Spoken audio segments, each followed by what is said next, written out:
أما بعد فأعوذ بالله من الشيطان الرجيم بسم الله الرحمن الرحيم براءة من الله ورسوله إلى الذين عاهدتم من المشركين فسيحوا في الأرض أربعة أشهر واعلموا أنكم غير معجز الله وأن الله مخزي الكافرين صدق الله العظيم وصدق رسوله النبي الكريم ونحن على ذلك لمن الشاهدين والشاكرين والحمد لله رب العالمين. اللهم رب اشرح لي صدري ويسر لي أمري واحلل عقدة من لساني يفقه قولي. سورۃ التوبہ مدینہ میں نازل ہوئی ہے. اس میں 129 آیتیں ہیں اور 16 رکوع. اس سورت کا دوسرا نام سورۃ براءت بھی ہے جس کا معنی ہے بیزاری. چونکہ اس سورت میں مشرکین کے عہد و پیمان سے بیزاری کا حکم ہے، اس لیے اس کو سورہ براءت بھی کہتے ہیں. یہ سورت سن 9 ہجری میں نازل ہوئی، جس وقت حج بھی فرض ہو چکا تھا. حضرت صلی اللہ علیہ وسلم نے حضرت ابو بکر کی قیادت میں حج کے لیے قافلہ روانہ کیا اور ساتھ یہ بھی ارشاد فرمایا، مشرکین سے جا کر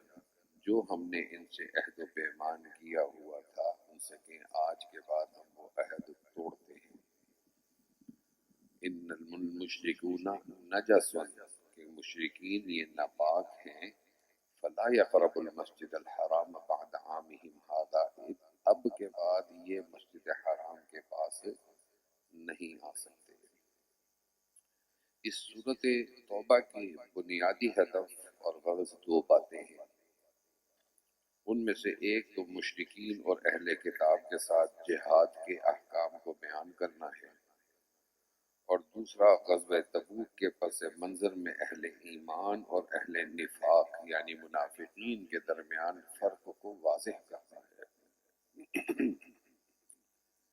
اس سورت کی فضیلت حضرت ابو عطیہ حمدانی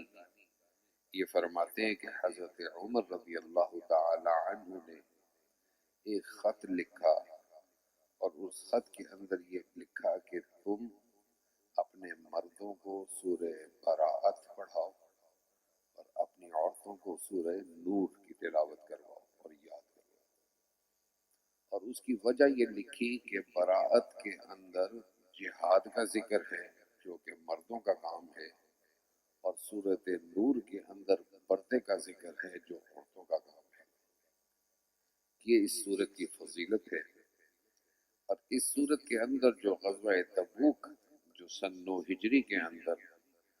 حضرت صلی اللہ علیہ وسلم کو جب یہ معلوم ہوا کہ رومی فوج مسلمانوں پر حملہ کرنے کی تیاری کر رہی ہے، تو رسول اللہ صلی اللہ علیہ وسلم نے اپنے صحابہ کو، یہ پہلا غزوہ تھا کہ جس کے بارے میں صحابہ کو تیاری کا حکم دیا. اور یہ وہ وقت تھا جب سخت گرمی تھی، اور اس موسم کے اندر ان کے پھل یعنی کھجوروں کے باغ بالکل تیار تھے، اور اور سارا سال ان کا ان کے اوپر انتظار ہوتا تھا. انہوں نے سارا سال ان کھجوروں کے انتظار میں گزارا اور اسی پہ انہوں نے گزارا کرنا تھا. اور رسول اللہ صلی اللہ علیہ وسلم نے حکم دے دیا کہ تم جہاد کی تیاری کرو. اور ہم نے جانا ہے تبوک، اور یہ پہلا غزوہ ہے جس کے بارے میں رسول اللہ صلی اللہ علیہ وسلم نے صحابہ کو بتایا. اور اس غزوے کے لیے صحابہ سے چندہ جمع کرنے کا بھی فرمایا گیا کہ بھی اس جہاد کے لیے چندہ بھی اکٹھا کرو. تو صحابہ کرام اپنی استطاعت کے مطابق مال اکٹھا کر کے رسول اللہ صلی اللہ علیہ وسلم کے سامنے پیش کرتے تھے. حتیٰ کہ بعض صحابہ کرام کے پاس کچھ بھی نہیں تھا دینے کے لیے، تو انہوں نے دن کے اندر مزدوریاں کی، اور وہ مزدوری جو اکٹھی ہوتی تھی رسول اللہ صلی اللہ علیہ وسلم کے سامنے پیش کر دیا کرتے تھے کہ حضرت صلی اللہ علیہ وسلم کا حکم. یہ وہ غزوہ تھا جس غزوے کے اندر حضرت عمر رضی اللہ تعالی عنہ نے یہ کہا کہ اب رسول اللہ صلی اللہ علیہ وسلم نے جو چندہ جمع کرنے کا حکم دیا ہے، ان کے دل میں یہ خیال آیا کہ اگر میں اس دفعہ حضرت ابو بکر سے نیکیوں میں آگے نکلنا چاہتا ہوں اس چندے کے ذریعے. ویسے تو میں نہیں نکل سکتا ہر دفعہ میرے سے، لیکن اب یہ موقع ہے کہ میں اب ابو بکر سے آگے نکلوں گا. اب جب حضرت عمر رضی اللہ تعالی عنہ گھر گئے تو گھر کے آدھے سامان کو انہوں نے پیک کیا اور آدھا گھر میں چھوڑا اور حضور صلی اللہ علیہ وسلم کی خدمت عالیہ میں پیش کر دیا. اور جب حضور کے سامنے پیش کیا تو حضور صلی اللہ علیہ وسلم نے پوچھا عمر کیا لائے ہو؟ تو فرمانے لگے ہیں اللہ کے رسول آدھا لایا ہوں آدھا گھر چھوڑا ہے. پھر حضرت ابو بکر صدیق رضی اللہ تعالیٰ عنہ تو انہوں نے گھر کے اندر جھاڑو پھیر دیا، کوئی چیز بھی گھر میں نہیں چھوڑی، سارا کچھ ہی پیک کر کے حضور کی خدمت میں پیش کیا. تو حضور نے ان سے پوچھا ابو بکر کیا چھوڑ کے آئے؟ عمر سے پوچھا کیا لائے ہو؟ اور حضرت ابو بکر سے پوچھ رہے ہیں کہ ابو بکر کیا چھوڑ کے آئے؟ فرمانے لگے اللہ اور اس کے رسول کو چھوڑ کے آئے. اس صورت کے اندر غزوہ تبوک کا عمدہ انداز سے بیان کیا گیا ہے. اس مضمون سورہ انفال کے اندر بھی کیونکہ جہادی کا مضمون چل رہا تھا، اس صورت برات کے اندر اس کی انتہا کو بیان کیا جا رہا ہے. ترجمہ دیکھ لیجئے، براءۃ من اللہ ورسولہ،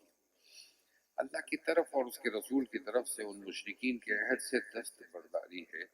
جن سے تم نے بلا تعین مدت عہد کر رکھا تھا. فسیحوا فی الارض، یہاں سے اب وہ اشہر حرم جن کے اندر قتال منع کیا گیا ہے، محرم، رجب اور ذوالقعدہ اور ذی الحج کا، اس کا ذکر فرما رہے ہیں. سو تم اس سرزمین میں 4 مہینے چل پھر لو، اور یہ بھی جان رکھو کہ تم خدا تعالیٰ کو عاجز نہیں کر سکتے، اور یہ بھی جان رکھو کہ بے شک اللہ تعالیٰ کافروں کو آخرت میں رسوا کریں گے.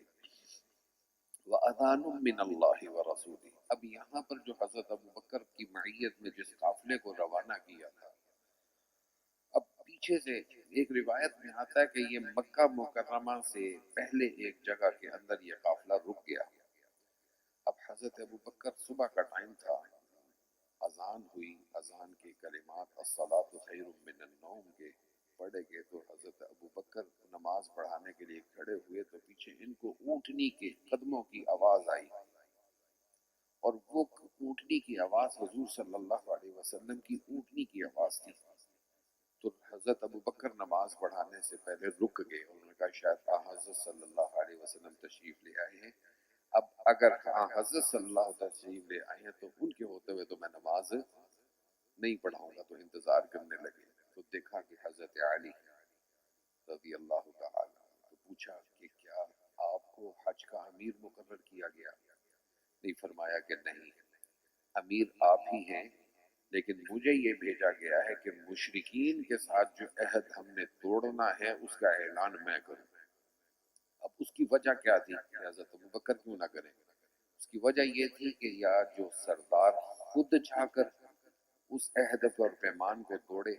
یا اس کا کوئی نسبی رشتہ دار جا کے اس عہد و پیمان کو توڑے، تو حضرت علی کیونکہ رسول اللہ کے داماد تھے اس لیے ان کو اس قافلے کے پیچھے بھیجا کہ اصول اور ضابطہ یہ ہے کہ تمہیں جانا چاہیے، تو میں صرف وہ اعلان کرنے آیا ہوں۔ تو جب سرویہ سے پہلے یعنی 7 ذی الحجہ کو جب حضرت عمر رضی اللہ تعالی عنہ عرفات سے پہلے میدان کے اندر جب مشرکین سے خطاب کر رہے تھے تو اس موقع کے اوپر حضرت علی رضی اللہ تعالی عنہ نے سورہ برات کی تلاوت کی، اور اس تلاوت کرنے کے بعد آپ نے پھر اعلان کیا اور اس کے بعد حج کیا اور پھر آپ واپس تشریف لے آئے۔ اسی کا ذکر ہے وَأَذَانٌ مِّنَ اللَّهِ وَرَسُولِهِ، اور اللہ اور رسول کی طرف سے بڑے حج کی تاریخوں میں عام لوگوں کے سامنے اعلان کیا جاتا ہے کہ اللہ اور اس کا رسول دونوں دستبردار ہوتے ہیں ان مشرکین کو امن دینے سے، پھر اگر تم کفر سے توبہ کر لو تو تمہارے لیے بہتر ہے۔ وَإِن تَوَلَّيْتُمْ فَاعْلَمُوا، اور اگر تم نے اسلام سے اعراض کیا تو یہ سمجھ رکھو کہ تم خدا کو عاجز نہیں کر سکو گے۔ وَبَشِّرِ الَّذِينَ كَفَرُوا بِعَذَابٍ أَلِيمٍ، اور ان کافروں کو ایک دردناک سزا کی خبر سنا دیجیے۔ إِلَّا الَّذِينَ عَاهَدتُّم مِّنَ الْمُشْرِكِينَ، ہاں مگر وہ مشرکین مستثنیٰ ہیں جن سے تم نے عہد لیا، پھر انہوں نے تمہارے ساتھ ذرا کمی نہیں کی اور نہ تمہارے مقابلے میں کسی کی مدد کی، سو ان کے معاہدے کو ان کی مدت مقررہ تک پورا کرو، واقعی اللہ تعالیٰ بد عہدی سے احتیاط رکھنے والوں کو پسند کرتے ہیں۔ سو جب اشہر حرم گزر جائیں تو اس وقت ان مشرکین کو جہاں پاؤ مارو، پکڑو، باندھو، اور داؤ گھات کے موقع پر ان کی طاق میں بیٹھو۔ فَإِن تَابُوا وَأَقَامُوا الصَّلَاةَ وَآتَوُا الزَّكَاةَ، پھر اگر کفر سے توبہ کر لیں اور نماز پڑھنے لگے اور زکوٰۃ دینے لگے تو ان کا رستہ چھوڑ دو۔ ان اللہ غفور الرحیم، واقعی اللہ تعالیٰ بڑی مغفرت کرنے والے، بڑی رحمت کرنے والے ہیں۔ اور اگر کوئی شخص مشرکین میں سے آپ سے پناہ کا طالب ہو تو آپ اس کو پناہ دیجئے تاکہ وہ کلام الہی سن لے، پھر اس کو اس کی امن کی جگہ میں پہنچا دیجئے۔ یہ حکم اس سبب سے ہے کہ وہ ایسے لوگ ہیں کہ پوری خبر نہیں رکھتے۔ اب یہاں پر اگلی آیت میں اللہ تعالیٰ حضرت صلی اللہ علیہ وسلم کو یہ حکم فرما رہے ہیں کہ جب تک وہ اپنے عہد پر قائم رہیں آپ بھی ان کے اوپر قائم رہیں، اگر وہ توڑنا چاہیں تو آپ بھی توڑ دیجیے گا۔ کیف یکون للمشرکین، ان مشرکین یعنی قریش کا عہد اللہ کے نزدیک اور اس کے رسول کے نزدیک کیسے قابل رعایت رہے گا، مگر جن لوگوں سے تم نے مسجد حرام کے نزدیک عہد لیا ہے، سو جب تک یہ لوگ تم سے سیدھی طرح رہیں تم بھی ان سے سیدھی طرح رہو، بلا شبہ اللہ تعالیٰ بد عہدی سے احتیاط رکھنے والوں کو پسند کرتے ہیں۔ کیسے ان کا عہد قابل رعایت رہے گا، حالانکہ ان کی حالت یہ ہے کہ اگر وہ تم پر کہیں غلبہ پائیں تو تمہارے بارے میں نہ قرابت کا پاس کریں اور نہ قول و قرار کا، یہ لوگ تم کو اپنی زبانی باتوں سے راضی کر رہے ہیں اور ان کے دل ان باتوں کو نہیں مانتے اور ان میں زیادہ آدمی شریر ہیں۔ اشتروا بآیات اللہ ثمنا قلیلا فصدوا عن سبیلی، انہوں نے احکام الہیہ کے عوض یعنی دنیا کی متاع ناپائیدار کو اختیار کر رکھا ہے، سو یہ لوگ اللہ کے رستے سے ہٹے ہوئے ہیں۔ انہم ساء ما کانوا یعملون، اور یقیناً یہ ان کا عمل بہت برا ہے۔ یہ لوگ کسی مسلمان کے بارے میں نہ قرابت کا پاس کریں اور نہ قول و قرار کا، اور یہ لوگ بہت سی زیادتی کر رہے ہیں۔ فَإِن تَابُوا وَأَقَامُوا الصَّلَاةَ، سو اگر یہ لوگ کفر سے توبہ کر لیں اور نماز پڑھنے لگے اور زکوٰۃ دینے لگے تو وہ تمہارے دینی بھائی ہیں۔ وَنُفَضِّلُ الْآيَاتِ وَنُفَصِّلُ الْآيَاتِ لِقَوْمٍ يَعْلَمُونَ، اور ہم سمجھدار لوگوں کے لیے احکام خوب تفصیل سے بیان کرتے ہیں۔ اور اگر وہ لوگ عہد کرنے کے بعد اپنی قسموں کو توڑ ڈالیں اور تمہارے دین یعنی اسلام پر طعن کریں تو تم لوگ اس قصد سے کہ یہ باز آ جائیں ان پیشوا یا ان کفار سے خوب لڑو، کیونکہ اس صورت میں ان کی قسمیں باقی نہیں رہیں۔ تم ایسے لوگوں سے کیوں نہیں لڑتے جنہوں نے اپنی قسموں کو توڑ ڈالا اور رسول کے جلا وطن کر دینے کی تجویز کی، اور انہوں نے تم سے پہلے خود چھیڑ نکالی، کیا ان سے لڑنے میں ڈرتے ہو؟ فاللہ احق ان تخشوہ ان کنتم مؤمنین، سو اللہ تعالیٰ اس بات کے زیادہ مستحق ہے کہ تم ان سے ڈرو اگر تم ایمان رکھتے ہو۔ اب قاتلوہ کے اندر اللہ تعالیٰ اس بات کی طرف سے اشارہ فرما رہے ہیں کہ اللہ تعالیٰ یہ چاہتے ہیں کہ ان مشرکین کے ساتھ تم لڑو، ان کو قتل کرو، کیونکہ اللہ یہ چاہتے ہیں کہ تمہارے ہاتھوں سے ان کا قتل ہونا یہی میرا عذاب ہے ان پر۔ قاتلوہم یعذبہم اللہ، ان سے لڑو، اللہ تعالیٰ کا وعدہ ہے کہ ان کو تمہارے ہاتھوں سزا دے گا اور ان کو ذلیل و خوار کرے گا اور تم کو ان پر غالب کرے گا اور بہت سے مسلمانوں کے قلوب کو شفا دے گا۔ وَيُذْهِبْ غَيْظَ قُلُوبِهِمْ، اور ان کے قلوب کے غیظ و غضب کو دور کرے گا۔ وَيَتُوبُ اللَّهُ عَلَى مَن يَشَاءُ، اور جس پر منظور ہوگا اللہ تعالیٰ توجہ بھی فرمائے گا۔ وَاللَّهُ عَلِيمٌ حَكِيمٌ، اور اللہ تعالیٰ بڑے علم والے، بڑی حکمت والے ہیں۔ کیا تم یہ خیال کرتے ہو کہ تم یوں ہی چھوڑ دیے جاؤ گے، حالانکہ اللہ تعالیٰ نے ظاہر طور پر ان لوگوں کو تو دیکھا ہی نہیں جنہوں نے تم میں سے ایسے موقع پر جہاد کیا اور اللہ اور رسول اور مومنین کے سوا کسی کو خصوصیت کا دوست نہ بنایا ہو۔ واللہ خبیر بما تعملون، اور اللہ تعالیٰ کو سب خبر ہے تمہارے سب کاموں کی۔ ما کان للمشرکین ان یعمروا مساجد اللہ، اب یہاں پر مشرکین اپنے بارے میں یہ سمجھتے تھے کہ مسجد حرام کی خدمت کر کے کہ یہ سمجھ رہے تھے کہ ہم بہت بڑا کام کر رہے ہیں،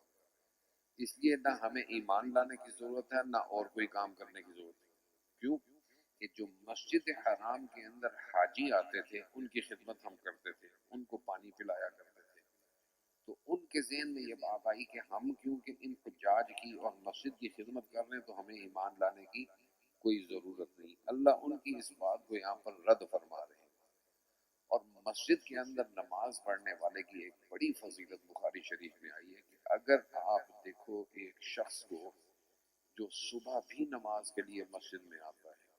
اور شام کو بھی نماز کے لیے مسجد میں آتا ہے، اللہ اس کے بدلے میں جنت کے اندر اس کا مکان بناتا ہے اس نماز کے بدلے۔ یہ بخاری کی روایت ہے۔ اس سے اگلی روایت کے اندر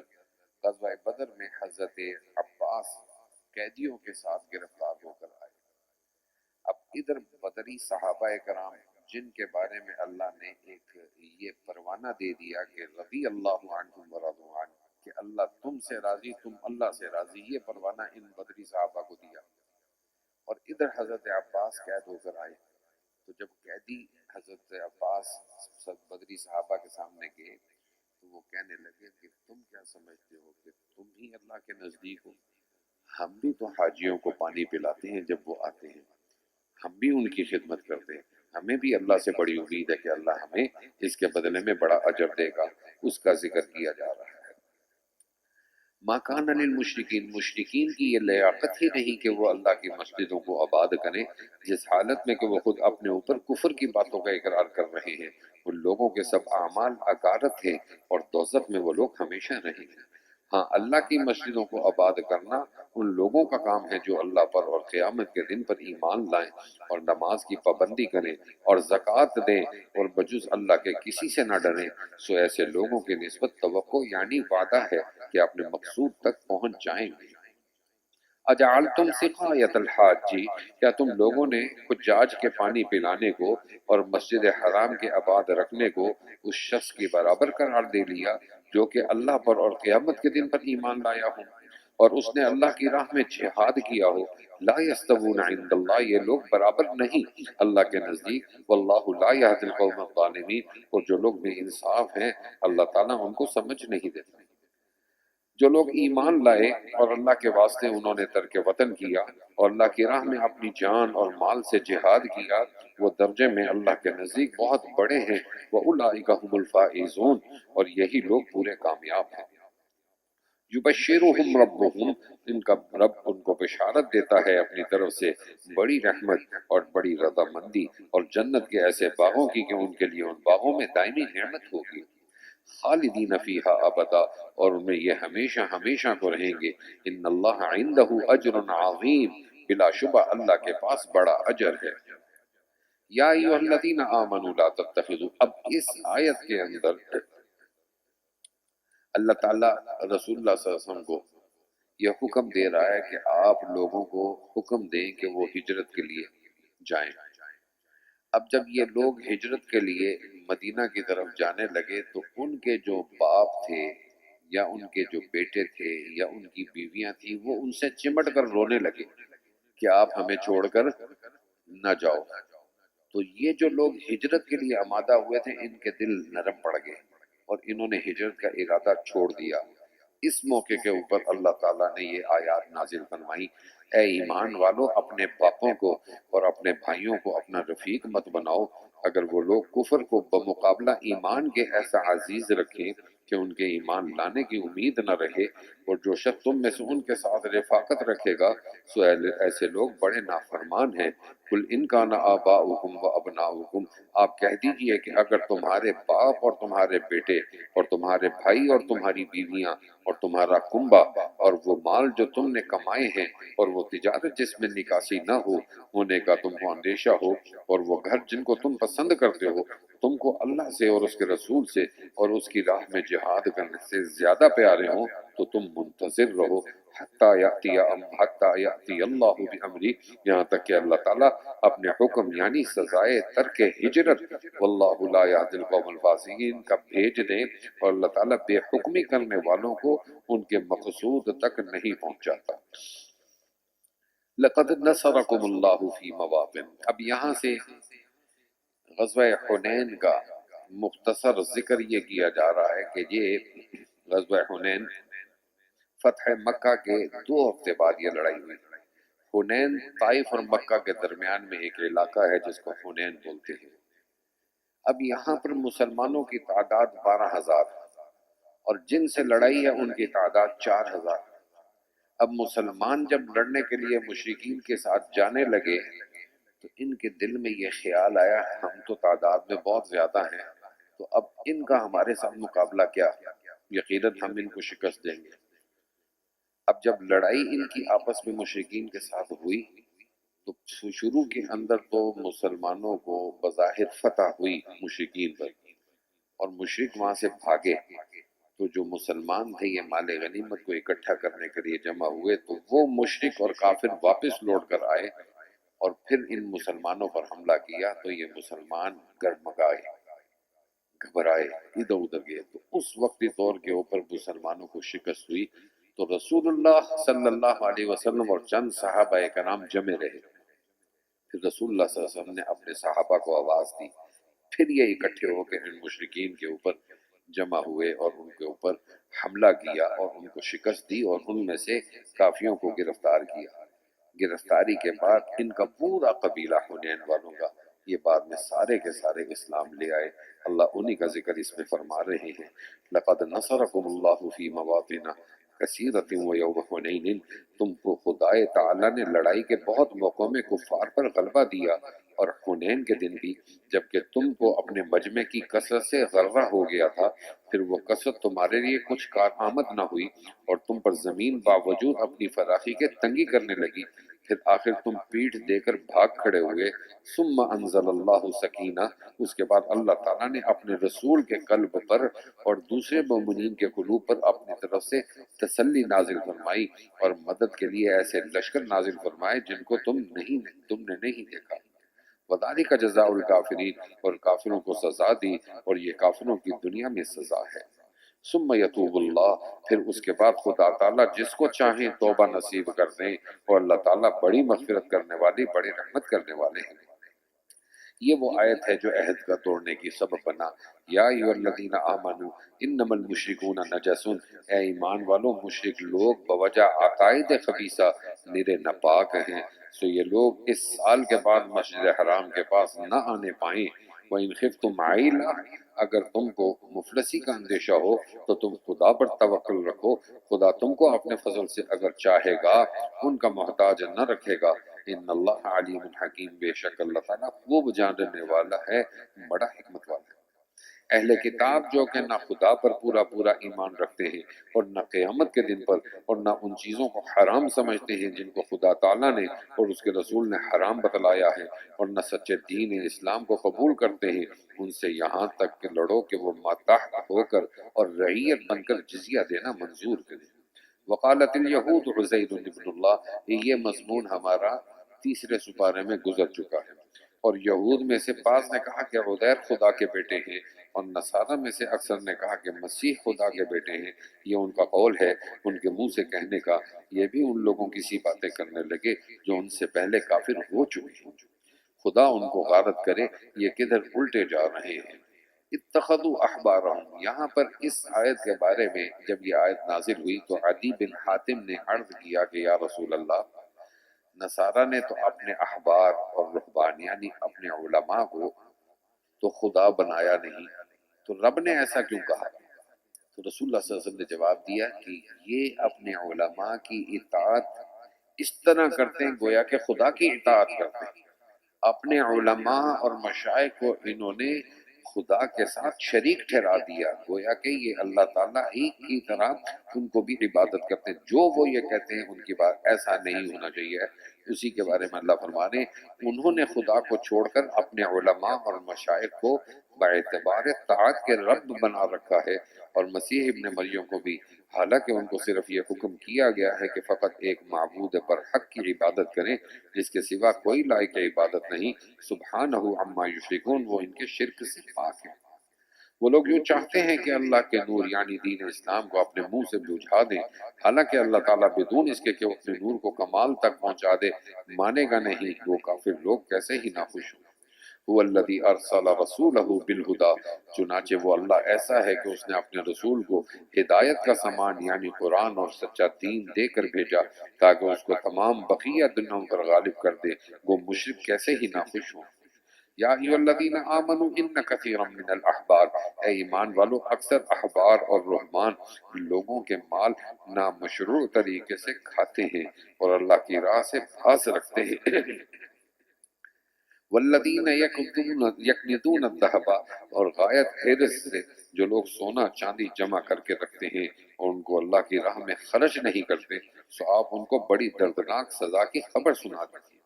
جو کہ اس روز واقع ہوگی کہ ان کو دوزخ کی آگ میں اول تپایا جائے گا، پھر ان لوگوں کی پیشانیوں اور ان کی کروٹوں اور ان کی پشتوں کو داغ دیا جائے گا، یہ وہ ہے جس کو تم نے اپنے واسطے جمع کر کے رکھا تھا، سو اپنا جمع کرنے کا مزہ چکھو۔ ان عدت الشہور، یہاں سے مشرکین کی ایک حرکت کو بیان کیا جا رہا ہے کہ یہ حرمت والے مہینوں کو اپنی مرضی سے ہی آگے پیچھے کر دیا کرتے تھے۔ اللہ ان کی اس حرکت کو یہاں پر بیان فرما رہے ہیں کہ یقیناً شمار کے مہینوں کا جو کہ کتاب الہی میں اللہ کے نزدیک معتبر ہیں 12 مہینے قمری ہیں، جس روز اللہ تعالیٰ نے آسمان اور زمین پیدا کیے تھے اسی روز سے، اور ان میں 4 خاص مہینے ادب کے ہیں۔ یہی امر مذکور دین مستقیم ہے، سو تم ان سب مہینوں کے بارے میں دین کے خلاف کر کے اپنا نقصان مت کرنا اور مشرکین سے سب سے لڑنا جیسا کہ وہ تم سب سے لڑتے ہیں، اور یہ جان رکھو کہ اللہ تعالیٰ متقیوں کا ساتھی ہے۔ انما النسیء زیادۃ فی الکفر، یہاں پر اہل ایمان کو غزوہ تبوک کی تیاری کے لیے ترغیب دی جا رہی ہے کہ اب تبوک کی تیاری کرو، جنگ کے لیے جانا ہے، جہاد کے لیے جانا ہے، اور ساتھ ہی منافقین کی مذمت بھی کی جا رہی ہے۔ انما النسیء زیادۃ، یہ ہٹا دینا کفر میں ترقی ہے جس سے کفار گمراہ کیے جاتے ہیں، کو اس حرامی مہینے کے کسی سال نفسانی غرض سے حلال کر لیتے ہیں اور کسی سال یعنی جب کوئی غرض نہ ہو حرام سمجھتے ہیں، تاکہ اللہ تعالیٰ نے جو مہینے حرام کیے ہیں صرف ان کی گنتی پوری کر لیں، پھر اللہ کے حرام کیے ہوئے مہینے کو حلال کر لیتے ہیں۔ ان کے بدعمالیاں ان کو مستحسن معلوم ہوتی ہیں، اور اللہ تعالیٰ ایسے کافروں کو ہدایت کی توفیق نہیں دیتا۔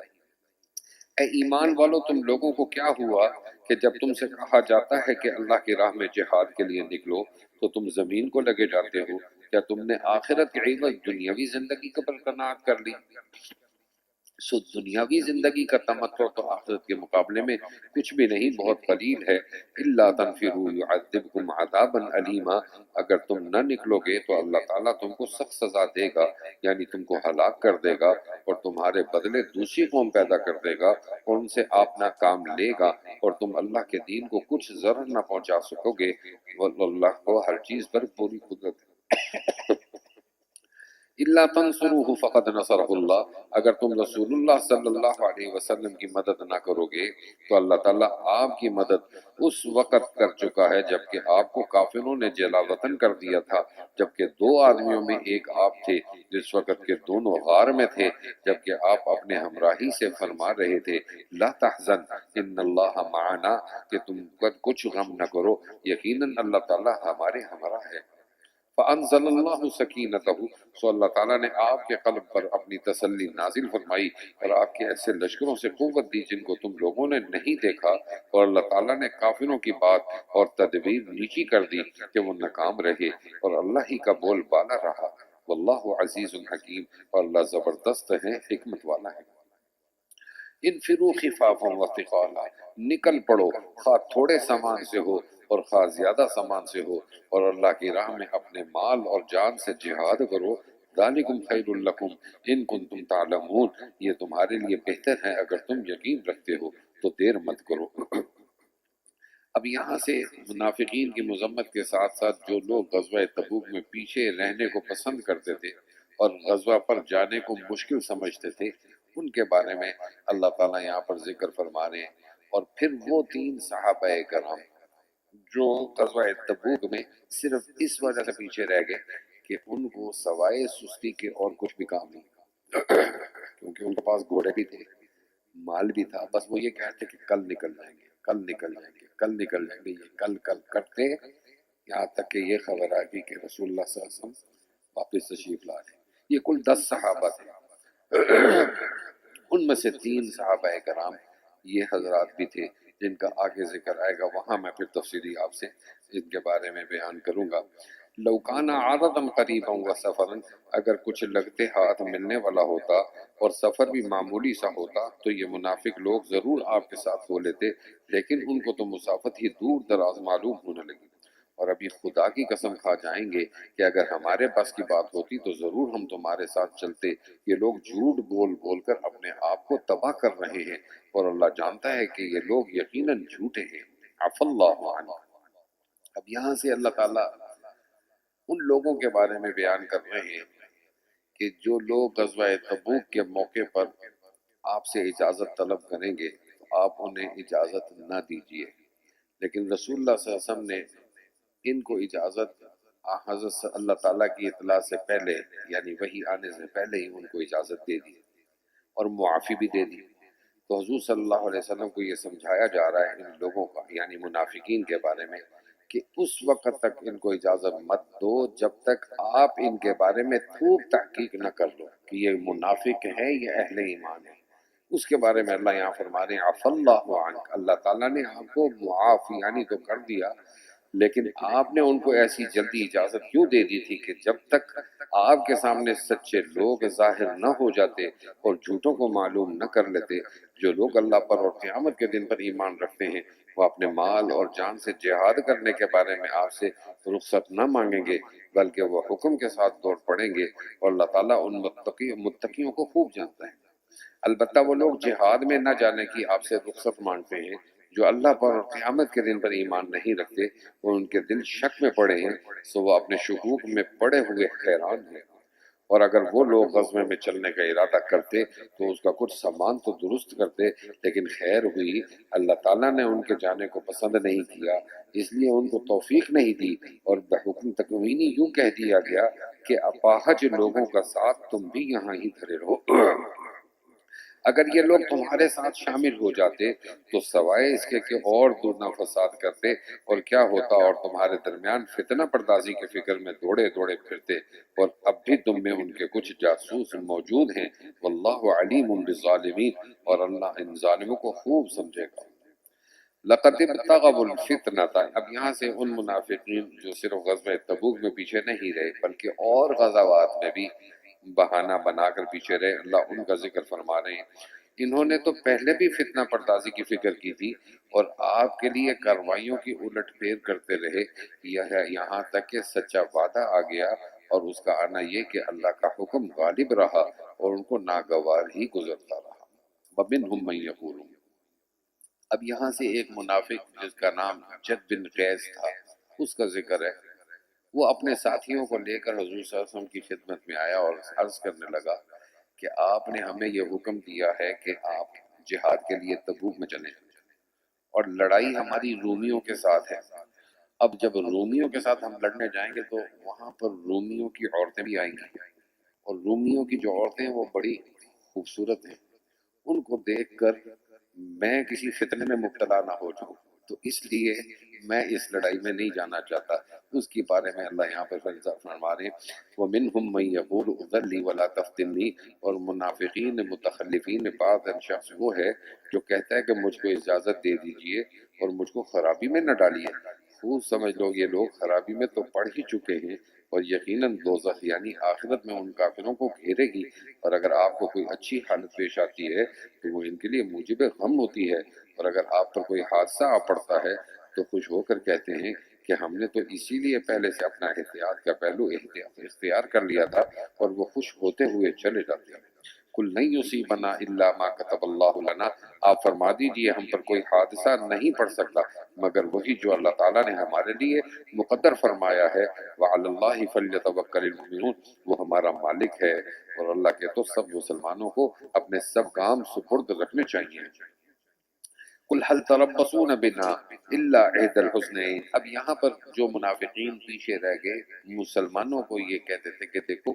تم اگر نہ جاتے تو تم بھی مرتے، زندہ رہتے ہماری طرح۔ تو اللہ فرما رہے ہیں کہ مسلمانوں کے لیے دو چیزوں میں سے ایک چیز ہے، اگر اللہ کی راہ میں شہید کر دیے گئے تو ان کا بہت مقام، اور اگر غازی بن گئے تو اس کا بڑا مقام ہے۔ اسی کو اللہ ذکر فرمانے آپ فرما دیجئے کہ تم ہمارے حق میں دو بہتریوں میں سے ایک بہتری ہی کے منتظر رہتے ہو، اور ہم تمہارے حق میں اس کے منتظر رہا کرتے ہیں کہ خدا تعالیٰ تم پر کوئی عذاب واقع کرے گا، خواہ اپنی طرف سے دنیا یا آخرت یا ہمارے ہاتھوں سے، سو تم اپنے طور پر انتظار کرو اور ہم تمہارے ساتھ اپنے طور پر انتظار میں ہیں۔ آپ فرما دیجئے کہ تم خوشی سے خرچ کرو یا ناخوشی سے، تم سے کسی طرح خدا کے نزدیک مقبول نہیں، کیونکہ بلا شبہ تم معدول حکمی کرنے والے لوگ ہیں،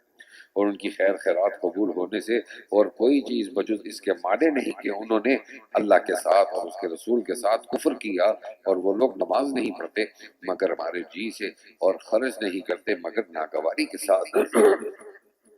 فلا تعجبک اموالہم ولا اولادہم، سو ان کے اموال اور اولاد آپ کو تعجب میں نہ ڈالیں، اللہ کو صرف یہ منظور ہے ان مذکورہ چیزوں کی وجہ سے دنیاوی زندگی میں بھی ان کو گرفتار عذاب رکھے اور ان کی جان کفری کی حالت میں نکل جائے۔ اور یہ منافق لوگ اللہ کی قسمیں کھاتے ہیں کہ وہ تم میں کے ہیں، حالانکہ واقع میں وہ تم میں سے نہیں، لیکن بات یہ ہے کہ وہ ڈرپوک لوگ ہیں۔ ان لوگوں کو اگر کوئی پناہ کی جگہ مل جاتی یا غار یا کوئی گھس بیٹھنے کی ذرا جگہ مل جاتی تو یہ ضرور منہ اٹھا کر ادھر چل دیتے۔ اور ان میں بعض وہ لوگ ہیں جو صدقات تقسیم کرنے کے بارے میں آپ پر طعن کرتے ہیں، سو اگر ان صدقات میں سے ان کی خواہش کے موافق ان کو مل جاتا ہے تو وہ راضی ہو جاتے ہیں، اور اگر ان صدقات میں سے ان کو ان کی خواہش کے موافق نہیں ملتا تو وہ ناراض ہو جاتے ہیں،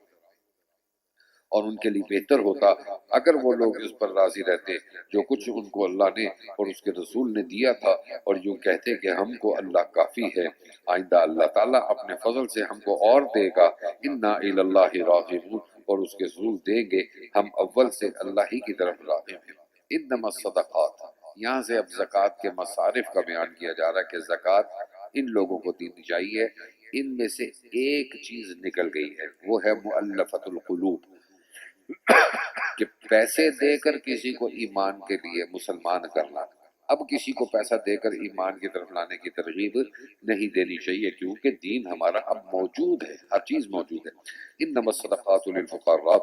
صدقات تو صرف حق ہے غریبوں کا اور محتاجوں کا، اور جو کارکن ان صدقات پر متعین ہیں اور جن کی دلجوئی کرنا منظور ہے، اور غلاموں کی گردن چھوڑانے میں اور قرض داروں کے قرضے میں اور جہاد میں اور مسافروں میں، یہ فریضہ من اللہ، یہ حکم اللہ کی طرف سے مقرر ہے، واللہ علیم حکیم، اور اللہ تعالیٰ بڑے علم والے بڑے حکمت والے ہیں۔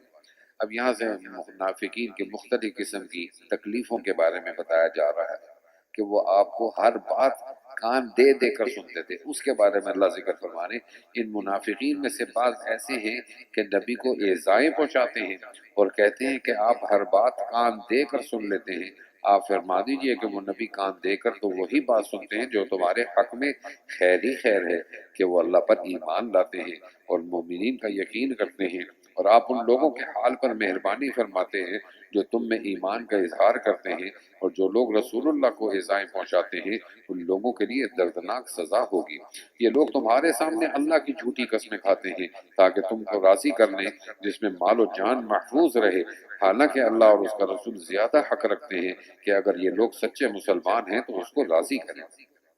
کیا ان کو خبر نہیں کہ جو شخص اللہ کی اور اس کے رسول کی مخالفت کرے گا جیسا کہ یہ لوگ کر رہے ہیں تو یہ بات ٹھہر چکی کہ ایسے شخص کا دوزخ کی آگ اس طور پر نصیب ہوگی کہ وہ اس میں ہمیشہ رہے گا، اور یہ بڑی رسوائی ہے۔ یحذر المنافقون ان تنزل علیہم، منافق لوگ طبعاً اس سے اندیشہ کرتے ہیں کہ مسلمانوں پر کوئی صورت مثلا یا آیت نازل نہ ہو جائے جو ان کو ان منافقین کے ما فی الضمیر پر اطلاع دے دے۔ قل استہزئوا، آپ فرما دیجئے کہ اچھا تم استہزاء کرتے ہو، ان اللہ مخرج ما تحذرون، بے شک اللہ تعالیٰ اس چیز کو ظاہر کر کے رہے گا جس کے اظہار سے تم اندیشہ کرتے تھے۔ اور اگر آپ ان سے پوچھئے تو کہہ دیں گے ہم تو محض مشغلہ اور خوش طبعی کر رہے تھے۔ قل اب اللہ و آیاتہ و رسولہ کنتم تستہزئون، آپ ان سے کہہ دیجئے گا کہ اللہ تعالیٰ کے ساتھ اور اس کی آیتوں کے ساتھ اور اس کے رسول کے ساتھ تم ہنسی کرتے ہو۔ لا تعتذروا قد کفرتم بعد ایمانکم، تم اب یہ بیہودہ عذر مت کرو، تم اپنے کو مومن کہہ کر کفر کرنے لگو، اگر ہم تم سے بعض کو چھوڑ بھی دیں تو ہم بعض کو تم سے ضرور ہی سزا دیں گے، بسبب اس کے کہ وہ علم ازلی میں مجرم تھے۔ المنافقون والمنافقین، یہاں سے اب منافقین کا ذکر کیا جا رہا ہے کہ یہ قسم کھا کر مسلمانوں سے یہ کہا کرتے کہ ہم تمہارے ساتھ ہیں، ہم تم میں سے ہیں، تم میں اور ہم میں کوئی فرق نہیں، لیکن اللہ تعالیٰ یہاں پر ان منافقین کے اس قول کو رد فرما رہے ہیں۔ منافق مرد اور منافق عورتیں سب ایک طرح کے ہیں کہ بری بات یعنی کفر اور مخالفت اسلام کی تعلیم دیتے ہیں، اور اچھی بات یعنی ایمان اور اتباع نبوی سے منع کرتے ہیں اور اپنے ہاتھ کو بند رکھتے ہیں۔ انہوں نے خدا کا خیال نہ کیا، بس خدا نے ان کا خیال نہ کیا، بلا شبہ یہ منافق بڑے ہی سرکش ہیں۔ وعد اللہ المنافقین، اللہ تعالیٰ نے منافق مردوں اور منافق عورتوں اور علانیہ کفر کرنے والوں سے دوزخ کی آگ عہد کر رکھا ہے جس میں وہ ہمیشہ رہیں گے، ہی حسبہم، اور ان کے لیے یہ سزا کافی ہے، وَلَعَنَهُمُ اللَّهُ، اور اللہ تعالیٰ ان کو اپنی رحمت سے دور کر دے گا، وَلَهُمْ عَذَابٌ مُقِيمٌ، اور ان کو عذاب دائمی ہوگا۔ کالذین من قبلکم، اے منافقو تمہاری حالت ان لوگوں کی سی ہے جو تم سے پہلے ہو چکے ہیں، جو شدت قوت میں اور کثرت اموال اور اولاد میں تم سے بھی زیادہ تھے، تو انہوں نے اپنی دنیاوی حصے سے خوب فائدہ حاصل کیا، سو تم نے بھی اپنے دنیاوی حصے سے خوب فائدہ حاصل کیا، جیسا کہ تم سے پہلے لوگوں نے اپنے حصے سے فائدہ حاصل کیا تھا، اور تم بھی بری باتوں میں ایسے ہی گھسے جیسے وہ لوگ گھسے تھے، اور ان لوگوں کے اعمال حسنہ اور دنیا اور آخرت میں ضائع کیے گئے، اولئک هم الخاسرون، اور وہ لوگ بڑے نقصان میں ہیں۔ کیا ان لوگوں کو ان کے عذاب اور ہلاکت کی خبر نہیں پہنچی جو ان سے پہلے ہوئے ہیں، جیسے قوم نوح اور عاد اور ثمود اور قوم ابراہیم اور اہل مدین، اور الٹی ہوئی بستیاں کہ ان کے پاس ان کے پیغمبر صاف نشانیاں حق کی لے کر آئے، لیکن نہ ماننے سے وہ لوگ برباد ہوئے، سو اس بربادی میں اللہ تعالیٰ نے ان پر ظلم نہیں کیا، لیکن وہ خود ہی اپنی جانوں پر ظلم کرتے تھے۔ والمؤمنون والمؤمنات، یہاں سے اہل ایمان کا ذکر ہو رہا ہے کہ وہ کن کن باتوں پر عمل پیرا رہتے تھے۔ ان منافقین کی گزشتہ باتوں کے بعد اللہ مومنین کے تعریف یوں فرماتے ہیں، اور مسلمان مرد اور مسلمان عورتیں آپس میں ایک دوسرے کے دینی رفیق ہیں، نیک باتوں کی تعلیم دیتے ہیں اور بری باتوں سے منع کرتے ہیں، وَيُقِيمُونَ الصَّلَاةَ، اور نماز کی پابندی رکھتے ہیں، وَيُؤْتُونَ الزَّكَاةَ، اور زکوٰۃ دیتے ہیں، وَيُطِيعُونَ اللَّهَ وَرَسُولَهُ، اللہ اور اس کے رسول کا کہنا مانتے ہیں، اولئک سیرحمهم اللہ، ان لوگوں پر ضرور اللہ تعالیٰ رحمت کرے گا، ان اللہ عزیز الحکیم، کہ بے شک اللہ تعالیٰ قادر مطلق ہے، حکمت والا ہے۔ اللہ تعالیٰ نے مسلمان مردوں اور مسلمان عورتوں سے ایسے باغوں کا وعدہ کر رکھا ہے کہ جن کے نیچے سے نہریں چلتی ہوں گی، جن میں وہ ہمیشہ رہیں گے، اور نفیس مکانوں کا جو کہ ان ہمیشگی کے باغوں میں ہوں گے، اور ان سب نعمتوں کے ساتھ اللہ تعالیٰ کی رحمت سب نعمتوں سے بڑی چیز ہے، یہ جزائے مذکور بڑی کامیابی ہے۔ یہاں سے رسول اللہ صلی اللہ علیہ وسلم کو یہ حکم دیا جا رہا ہے کہ وہ کفار اور منافقین دونوں کے ساتھ جہاد کریں۔ یا ایھا النبی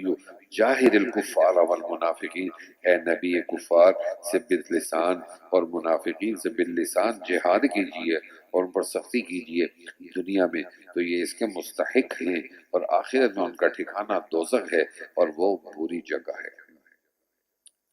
یحلفون باللہ ما قالوا۔ اب ان آیتوں میں دو واقعات اور دو قصوں کی طرف ذکر ہے۔ اب یہاں سے ایک شخص تھا جس کا نام جلاس تھا، جلاس، اور یہ وہ شخص تھا جس پر رسول اللہ صلی اللہ علیہ وسلم کی کچھ مہربانیاں بھی تھیں، حضرت صلی اللہ علیہ وسلم کی خاص شفقت بھی تھی۔ یہ کل لوگ 9 تھے۔ انہوں نے یہ ارادہ کیا غزوہ تبوک سے جب رسول اللہ صلی اللہ علیہ وسلم واپس آ رہے تھے تو ہم ان کو رسول اللہ صلی اللہ علیہ وسلم کی جب سواری گزرے گی تو ہم رسول اللہ صلی اللہ علیہ وسلم پر حملہ کر کے ان کو قتل کر دیں گے۔ یہ حضرت صلی اللہ علیہ وسلم کی آڑ میں ان کو قتل کرنے کے لیے ایک جگہ پر پڑاؤ ڈال دیا چھپ کر، اور منہ پہ کپڑے لپیٹ کر بیٹھ گئے۔ لیکن اللہ تعالیٰ نے وحی کے ذریعے حضرت صلی اللہ علیہ وسلم کو بتا دیا اور ان کے نام بھی بتا دیا، اور رسول اللہ صلی اللہ علیہ وسلم کو پتہ لگ گیا کہ ان لوگوں نے میرے قتل کرنے کا مشورہ کیا ہے اور فلاں جگہ پر بیٹھ کے اب میرے قتل کا انتظار کر رہے ہیں۔ جب صحابہ اکرام کو یہ حضور صلی اللہ علیہ وسلم نے بتایا تو صحابہ ان کے پیچھے گئے تو یہ لوگ بھاگ گئے۔ جب وہاں سے بھاگے تو رسول اللہ صلی اللہ علیہ وسلم نے ان کو وہاں پہنچ کر بلایا اور بلا کر کہا کہ تم نے فلاں فلاں دن میرے قتل کا مشورہ کیا، تو یہ قسمیں کھا گئے کہ ہم نے آپ کے قتل کرنے کا ارادہ نہیں کیا۔ ان میں سے یہ جلاس تھا، یہ حضرت صلی اللہ علیہ وسلم کے پاس آیا اور اس نے آ کر معافی مانگی، اور معافی مانگنے کے بعد ایمان لایا اور پکا مسلمان ہو گیا۔ اس کے بعد ایک اور ساتھی ثعلبہ بن حاتب نامی ایک شخص تھا، یہ رسول اللہ صلی اللہ علیہ وسلم کے پاس آیا اور کہنے لگا کہ آپ دعا فرمائیں کہ میرے پاس مال آ جائے، جب مال آئے گا تو میں اللہ کی راہ میں بھی خرچ کروں گا اور مسلمانوں کی بھی مدد کروں گا۔ رسول اللہ صلی اللہ علیہ وسلم نے منع فرمایا کہ دیکھو یہ مال آزمائش کی چیز ہے، اس کو نہ کرو گا۔ کہتا نہیں، آپ دعا کیجیے۔ رسول اللہ نے دعا کی اس کے لیے، پھر اللہ نے اس کو بہت مال دیا۔ جب اتنا مال آ گیا، سال بعد جب زکوٰۃ کا وقت آیا تو کہنے لگا کہ آپ بھی میرے سے جزیہ مانگتے ہیں، تو اللہ تعالیٰ نے اس کے سارے مال کو غارت کر دیا۔ اس کا ذکر ہے یحلفون باللہ ما قالوا، وہ لوگ قسمیں کھا جاتے ہیں کہ ہم نے فلاں بات نہیں کی، حالانکہ یقیناً انہوں نے کفر کی بات کہی تھی، اور وہ بات کہہ کر اپنے اسلام یعنی ظاہری کے بعد ظاہر میں بھی کافر ہو گئے، اور انہوں نے ایسی بات کا ارادہ کیا تھا جو ان کے ہاتھ نہ لگی، اور یہ انہوں نے صرف اس بات کا بدلہ دیا ہے کہ ان کو اللہ نے اور اس کے رسول نے رزق خداوندی سے مالدار کر دیا، سو اگر یہ اس کے بعد بھی توبہ کرے تو ان کے لیے دونوں جہان میں بہتر ہوگا، اور اگر روح گردانی کی تو اللہ تعالیٰ ان کو دنیا اور آخرت میں دردناک سزا دے گا۔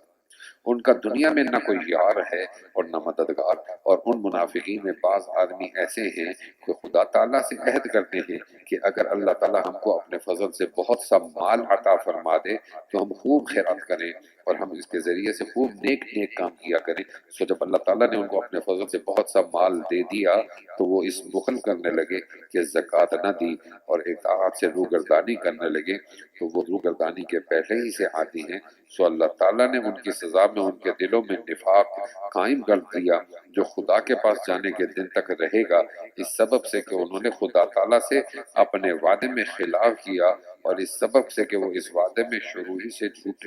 بولتے تھے۔ کیا ان کو خبر نہیں کہ اللہ تعالیٰ کو ان کے دل کا راز اور ان کی سرگوشی سب معلوم ہے، اور یہ کہ اللہ تعالیٰ غیب کی باتوں کو خوب جانتے ہیں۔ الذین یلمزون المتطوعین، یہاں پر وہی بات جو غزوہ تبوک کے لیے حضرت صلی اللہ علیہ وسلم نے مسلمانوں کو چندہ جمع کرنے کا حکم دیا تو مسلمانوں نے اپنی استطاعت کے مطابق چندہ جمع کیا، بس جس نے کثرت کے ساتھ مال جمع کیا، مال دیا، تو منافقین کہتے ہیں یہ دیکھو شوشہ کر رہے ہیں، ایسا دے رہے ہیں، یہ دیکھو اپنے آپ کو دکھلاوا کر رہے ہیں، اور جس کے پاس کچھ نہیں تھا دن بھر کی مزدوری کر کے اللہ حضرت صلی اللہ علیہ وسلم کی خدمت میں پیش کیا تو کہتے ہیں دیکھو کتنا بخیل ہے، کتنا کنجوس ہے۔ اللہ منافقین کی ان بات کو یہاں پر فرما رہے ہیں یہ منافقین ایسے ہیں کہ نفلی صدقہ دینے والے مسلمانوں پر صدقات کے بارے میں طعن کرتے ہیں، اور خصوص ان لوگوں پر، اور زیادہ جن کو بجز محنت اور مزدوری کے اور کچھ میسر نہیں ہوتا، یعنی ان سے تمسخر کرتے ہیں۔ اللہ تعالیٰ ان کو اس تمسخر کا خاص بدلہ دے گا، اور مطلق طعن کا یہ بدلہ ہی ملے گا۔ ان کے لیے آخرت میں دردناک سزا ہے۔ استغفر لہم او لا تستغفر۔ اب یہاں پر عبداللہ ابن ابی ابن سلول، منافق سرداروں کا سردار، یہ جب اس کا انتقال ہوا تو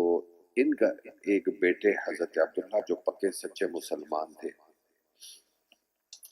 یہ حضرت صلی اللہ علیہ وسلم کی پاس درخواست لے کے آئے کہ میرے والد کا انتقال ہو گیا، آپ ان کو اپنی قمیص دے دیں اور ان کے لیے آپ استغفار کیجیے اور آپ ان کا نماز جنازہ پڑھائیے۔ تو رسول اللہ صلی اللہ علیہ وسلم ان کے نماز جنازہ پڑھانے کے لیے چلے گئے۔ حضرت عمر رضی اللہ تعالیٰ عنہ کا فرمایا یہ تو ہمارا کھلا دشمن ہے۔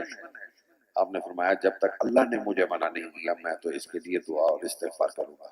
ہاں اللہ مجھے منع کر دیں گے تو پھر میں بھی رک جاؤں گا۔ اسی کے بارے میں اللہ یہاں فرما رہے ہیں استغفر لہم او لا تستغفر لہم ان تستغفر لہم 70 مرۃ، آپ 70 مرتبہ سے بھی زیادہ آپ خواہ ان منافقین کے لیے استغفار کریں یا ان کے لیے استغفار نہ کریں، اگر آپ ان کے لیے 70 بار بھی استغفار کریں گے تب بھی اللہ تعالیٰ ان کو نہ بخشے گا۔ یہ اس وجہ سے ہے کہ انہوں نے اللہ اور اس کے رسول کے ساتھ کفر کیا، واللہ لا یہدی القوم الفاسقین، اور اللہ تعالیٰ ایسے سرکش لوگوں کو ہدایت نہیں کرتا۔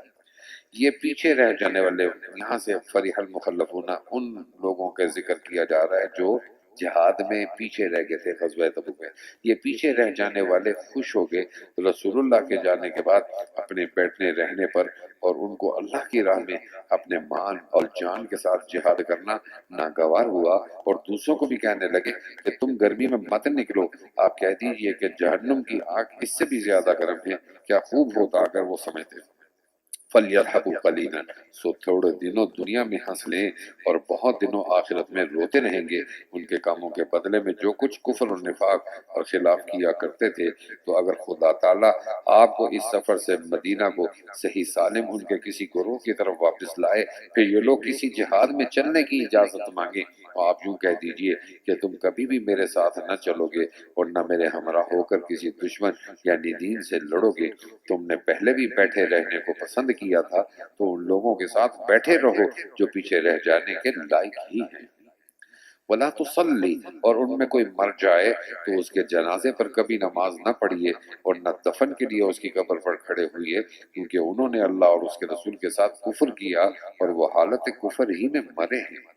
اور ان کے اموال اور اولاد آپ کو تعجب میں نہ ڈالیں، اللہ کو صرف یہ منظور ہے کہ ان مذکورہ چیزوں کی وجہ سے دنیا میں بھی ان کو گرفتار عذاب رکھے اور ان کا دم حالت کفر ہی میں نکل جائے۔ وَإِذَا أُنزِلَتْ سُورَةٌ، اور جب کوئی ٹکڑا قرآن کا اس مضمون میں نازل کیا جاتا ہے کہ تم خلوص دل سے اللہ پر ایمان لاؤ اور اس کے رسول کے ہمراہ ہو کر جہاد کرو، تو ان میں مقدور والے آپ سے رخصت مانگتے ہیں اور کہتے ہیں کہ ہم کو اجازت دیجئے کہ ہم بھی یہاں ٹھہرنے والوں کے ساتھ رہ جائیں۔ رضوا بأن يكونوا مع الخوالف، وہ لوگ غایت بے حمیتی سے خانہ نشین عورتوں کے ساتھ رہنے پر راضی ہو گئے اور ان کے دلوں پر مہر لگ گئی جس سے وہ حمیت یا بے حمیتی کو سمجھتے ہی نہیں۔ لیکن الرسول، ہاں لیکن رسول اور آپ کی ہمراہی میں جو مسلمان ہیں انہوں نے اس حکم کو مانا اور اپنے مالوں سے اور جانوں سے جہاد کیا، اور انہی کے لیے ساری خوبیاں ہیں اور یہی لوگ کامیاب ہیں۔ اعد اللہ لہم جنات تجری من تحتها الانہار، اللہ تعالیٰ نے ان کے لیے ایسے باغ مہیا کر رکھے ہیں جن کے نیچے سے نہریں جاری ہیں، ان میں ہمیشہ کو رہیں گے۔ ذالک الفوز العظیم، اور یہ بڑی کامیابی ہے۔ وجاء المعذرون، اب یہاں سے کچھ دیہاتی رسول اللہ صلی اللہ علیہ وسلم کی خدمت میں حاضر ہوئے اور جہاد میں نہ جانے کی اجازت مانگی اور اپنا عذر کوئی پیش نہ کر سکے، تو رسول اللہ صلی اللہ علیہ وسلم نے ان کو اجازت دے دی۔ تو پھر کچھ اور منافق اجازت لینے کے لیے رسول اللہ صلی اللہ علیہ وسلم کے پاس آئے، آپ ہمیں بھی اجازت دے دیں، ہم بھی اس گرمی کے اندر ادھر سفر نہیں کر سکتے۔ تو رسول اللہ صلی اللہ علیہ وسلم نے ان سے اپنا منہ پھیر لیا۔ اللہ تعالیٰ ان کے بارے میں یہاں فرما رہے ہیں، اور کچھ بہانہ باز لوگ دیہاتیوں میں سے آئے تاکہ ان کو گھر رہنے کی اجازت مل جائے، اور ان دیہاتیوں میں سے جنہوں نے خدا سے اور اس کے رسول سے دعویٰ ایمان میں بالکل جھوٹ بولا تھا اور وہ بالکل ہل بیٹھ رہے، ان میں سے جو آخر تک کافر رہیں گے ان کو دردناک عذاب ہوگا۔ کم طاقت لوگوں پر کوئی گناہ نہیں، اور نہ بیماروں پر، اور نہ ان لوگوں پر جن کو خرچ کرنے کو میسر نہیں، جبکہ یہ لوگ اللہ اور رسول کے ساتھ اور احکام میں خلوص رکھیں، ان نیکوکاروں پر کسی قسم کا الزام عائد نہیں۔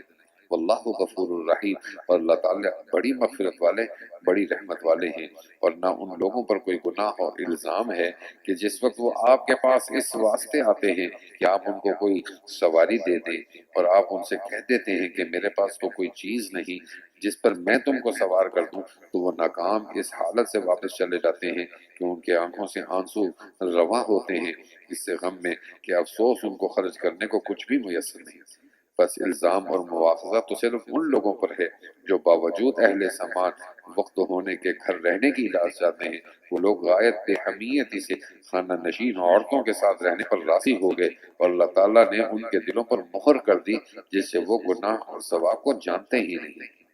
یعتذرون الیکم اذا رجعتم الیہم قل لا تعتذروا، یہ لوگ تمہارے سب کے سامنے عذر پیش کریں گے جب تم ان کے پاس واپس جاؤ گے، سو اے محمد آپ سب کی طرف سے صاف کہہ دیجئے کہ یہ عذر پیش مت کرو، ہم کبھی تم کو سچا نہ سمجھیں گے، اللہ تعالیٰ ہم کو تمہاری واقعی حالت کی خبر دے چکے ہیں، اور آئندہ بھی اللہ تعالیٰ اور اس کا رسول تمہاری کارگزاری دیکھ لیں گے، پھر ایسے کے پاس لٹائے جاؤ گے جو پوشیدہ اور ظاہر سب کا جاننے والا ہے، پھر وہ تم کو بتلا دے گا جو کچھ تم کرتے تھے۔ ہاں اب وہ تمہارے سامنے اللہ کی قسمیں کھا جائیں گے کہ ہم معذور تھے جب تم ان کے پاس واپس جاؤ گے، تاکہ تم ان کو ان کی حالت پر چھوڑ دو، سو تم کو ان کی حالت پر چھوڑ دو، وہ لوگ بالکل گندے ہیں، اور اخیر میں ان کا ٹھکانہ دوزخ ہے، جزاء بما کانوا یکسبون، ان کاموں کے بدلے میں جو کچھ وہ نفاق اور خلاف وغیرہ کیا کرتے تھے۔ یحلفون لکم لترضوا عنہم، یہ اس لیے قسمیں کھائیں گے کہ تم ان سے راضی ہو جاؤ، سو اگر تم ان سے راضی بھی ہو جاؤ تو ان کو کیا نفع، کیونکہ اللہ تعالیٰ تو ایسے شریک لوگوں سے راضی نہیں ہوتا۔ ان منافقین میں جو دیہاتی لوگ ہیں وہ کفر اور نفاق میں بہت ہی سخت ہے، اور ان کو ایسا ہونا ہی چاہیے کہ ان کو ان احکام کا علم نہ ہو جو اللہ تعالیٰ نے اپنے رسول پر نازل فرمائے ہیں۔ واللہ علیم حکیم، اور اللہ تعالیٰ بڑے علم والے، بڑے حکمت والے ہیں۔ وَمِنَ الْأَعْرَابِ، اور ان دیہاتیوں میں سے بعض ایسا ہے کہ جو کچھ وہ خرچ کرتا ہے اس کو جرمانہ سمجھتا ہے، اور تم مسلمانوں کے واسطے زمانے کی گردشوں کا منتظر رہتا ہے، برا وقت انہی منافقین پر پڑنے والا ہے۔ واللہ سمیع علیم، اور اللہ تعالیٰ سنتے ہیں، جانتے ہیں۔ وَمِنَ الْأَعْرَابِ، اور بعض اہل دیہات ایسے بھی ہیں جو اللہ تعالیٰ پر اور قیامت کے دن پر پورا پورا ایمان رکھتے ہیں، اور جو کچھ خرچ کرتے ہیں اس کو عند اللہ قرب حاصل ہونے کا ذریعہ اور رسول کی دعا کا ذریعہ بناتے ہیں۔ یاد رکھو ان کا یہ خرچ کرنا بے شک ان کے لیے موجب قربت ہے، ضرور ان کو اللہ تعالیٰ اپنی رحمت میں داخل کر لیں گے۔ ان اللہ غفور الرحیم، اللہ تعالیٰ بڑی مغفرت والے، بڑی رحمت والے ہیں۔ والسابقون الاولون من المہاجرین، عبداللہ ابن مسیب ان سابقون الاولون کے بارے میں دو رائے رکھتے ہیں۔ ایک رائے تو ان صحابہ کے بارے میں ہے کہ جنہوں نے دونوں قبلوں کی طرف منہ کر کے نماز پڑھی، بیت المقدس کی طرف بھی اور خانہ کعبہ کی طرف، اور ایک روایت کے مطابق یہ وہ لوگ ہیں جو بدر کی لڑائی کے اندر شریک ہوئے ہیں، ان کا ذکر ہے۔ اور جو مہاجرین اور انصار ایمان لانے میں سب سے سابق اور مقدم ہیں، اور بقیہ امت میں جتنے لوگ اخلاص کے ساتھ ان کے پیرو ہیں، اللہ ان سب سے راضی ہوا، اور وہ سب اس اللہ سے راضی ہوئے، اور اللہ تعالیٰ نے ان کے لیے ایسے باغ مہیا کر رکھے ہیں جن کے نیچے نہریں جاری ہوں گی، جن میں وہ ہمیشہ ہمیشہ رہیں گے، اور یہ بڑی کامیابی ہے۔ اور کچھ تمہارے گرد و پیش والوں میں اور کچھ مدینے والوں میں ایسے منافق ہیں کہ نفاق کے حد کمال پر پہنچے ہوئے ہیں کہ آپ بھی ان کو نہیں جانتے کہ یہ منافق ہیں، بس ان کو ہم ہی جانتے ہیں۔ ہم ان کو اور منافقون کو آخرت سے پہلے دوہری سزا دیں گے، اور ایک نفاق کی، دوسری کمال نفاق کی، پھر آخرت میں وہ بڑے بھاری عذاب کی طرف بھیجے جائیں گے۔ اب یہاں سے وہ حضرات جو غزوہ تبوک میں حضرت صلی اللہ علیہ وسلم کے ساتھ نہیں گئے تھے، ان میں حضرت کعب بن مالک، حضرت ہلال بن امیہ اور مرارہ بن ربیع، انہوں نے توبہ تو کی، معافی تو مانگی رسول اللہ صلی اللہ علیہ وسلم، لیکن اس طرح کی نہیں مانگی جس طرح کے باقی صحابہ کرام نے مانگی، جن میں سے ابو لبابہ، انہوں نے غزوہ تبوک سے جب پیچھے رہ گئے تو ریاض الجنہ کے اندر ایک ستون ہے، اس کا نام ہے استوانہ۔ استوانہ ستون کے ساتھ آ کر اپنے آپ کو رسی سے لپیٹ لیا اور کہا کہ میں یہاں اس وقت تک بندہ رہوں گا جب تک رسول اللہ صلی اللہ علیہ وسلم مجھے معاف نہیں کر دیں گے۔